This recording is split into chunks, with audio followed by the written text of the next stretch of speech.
Hello, everyone, and thanks for joining us. Today, we're back with client success expert and podcaster, Will Schmidt. Hey, Will, welcome back. Hey, Sophia, thanks for having me back. Excited to be here. Sure, likewise. Yeah. And today, I want to talk all about social media with you.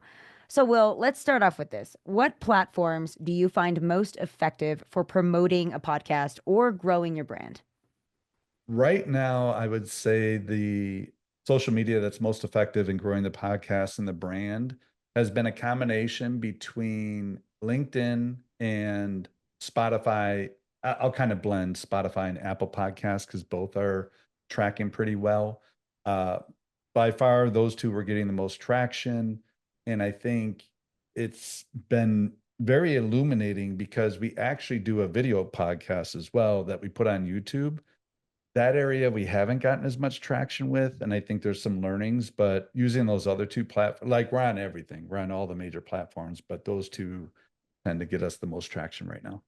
I love that you mentioned LinkedIn because it's not, you're a preferred streaming platform, but it has such good engagement.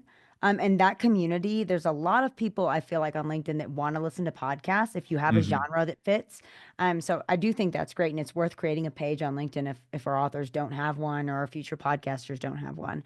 Now, 100% because it can direct the traffic to YouTube or to Spotify or whatever, but now they have those video shorts. And mhm. so you even have that now, which is a neat new feature. If you haven't done it, check it out. It's gaining traction. Now, what would you say are your key technical tips for most effectiveness on socials?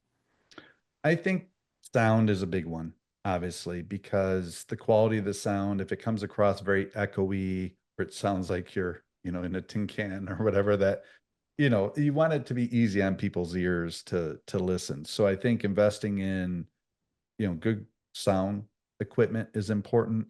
If you're doing video as well, I think having some sort of graphics versus just always looking at the speaker is a good thing. Because again, different things are going to resonate with people differently. And in general, people don't have a long attention span. So if you're thinking video, how do you inject different things that's going to keep them, at the forefront of the consciousness of listening?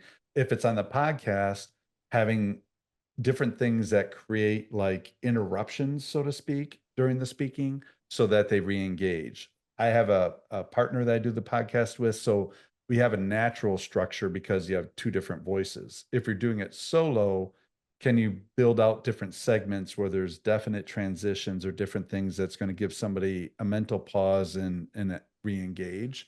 And I think those are some technical aspects, even though not technology related, but can really help to keep the audience engaged. That's really interesting. Yeah. And on the technical side of your equipment, what do you prefer using? What do you have over there? Yeah, we have the Rodecaster 2, which works out really well. We bought a microphone. It's also the Rodecaster brand to go with it, just to keep it simple, make sure that it integrated. We really like it. The other things, we do have lighting in the room. So Nick converted one of his bedrooms to a studio, and so we have various lighting to come in. He likes to wear hats. I don't wear hats, so he actually has another like table stand light so that there's not shadowing on his face. So you there are things that I probably wouldn't have thought of before, but getting into podcasting and actually having the video component now pay closer attention to, and it makes a difference. Right. Now, I want to touch on video more in depth a little bit. When you guys are posting shorts to just gain traction, build brand, um, how long are your shorts typically? Under a minute. Okay. Yeah, we've tried some different lengths and we've also done research, and it seems like the 30-second is a little bit more ideal, but there's sometimes where we'll go maybe 50, 55 seconds, but it's always definitely less than a minute. With a podcast, I think that's a good point because a lot of like just advertising or funny shorts can be less than 30 seconds. But when you want to get a whole, topic that someone's talking on, it is hard to cut that down to 30 seconds. So I think Oh that yeah. 1 minute is great. Now, are there also any specific hashtags that you guys typically use or trending audio? We do use some different hashtags usually on the topic. So our podcast is 3 times a week and it's 3 different topics. So Monday Mindset's about leadership. Wanderlust Wednesday about the travel business, and Fanatic Friday about sports. So we'll incorporate hashtags that are trending with those. But depending on the platform, it seems like certain platforms are changing and the hashtags aren't as effective as they used to be. So there's other things that we try to do, like with the description, we try to have certain keywords so that they're SEO optimized. So like the frequency of certain keywords in the description can help to get more organic traffic and things like that. But candidly, I think they change these algorithms frequently enough. It's always an ongoing endeavor to try to figure out what seems to be tracking at the current moment. Now, lastly, Nick, I just want to ask you, what strategies do you use to keep your social media content fresh and engaging?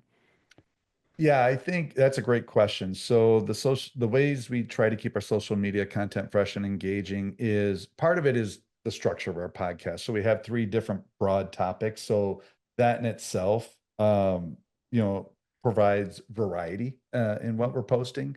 I think the other thing is with our production company, they really do a great job with the graphics. So they include some different graphics in there, like when we're talking about certain travel destinations, they'll have these beautiful, photos of a certain destination that's going on in the background. On the sports one, you may see a little bit more cartoonish or funny type of graphics, just because that's how we interact on that particular podcast. And the leadership one, we have a section that we call quotes and quips, where we pick out a certain quote or a quip and we talk about it, and we have that as like a text scroll that's in the short while we're talking about it. So I think just trying different variety and keeping it fresh and engaging. And I think, anybody who speaks about during a podcast, you're not going to have a hard time finding something for 30 seconds or a minute that's really compelling to talk about. Like, don't be overly critical of yourself. You have a voice, you have a mission, which is why you're talking and decide to do a podcast. So yeah, just put it out there and your audience will give you feedback. You'll see what tracks and you'll learn the trends and be able to tweak accordingly. Well, Will, thank you so much. That was wonderful insight on social media. Awesome. Well, thanks again for having me, Sophia, and I hope you found it useful. That's all the time we have for today. Thank you, everyone, for tuning in to today's interview with client success expert and podcaster Will Schmidt. Be sure to check out our website for more videos. Wishing you all a fulfilling and successful writing journey.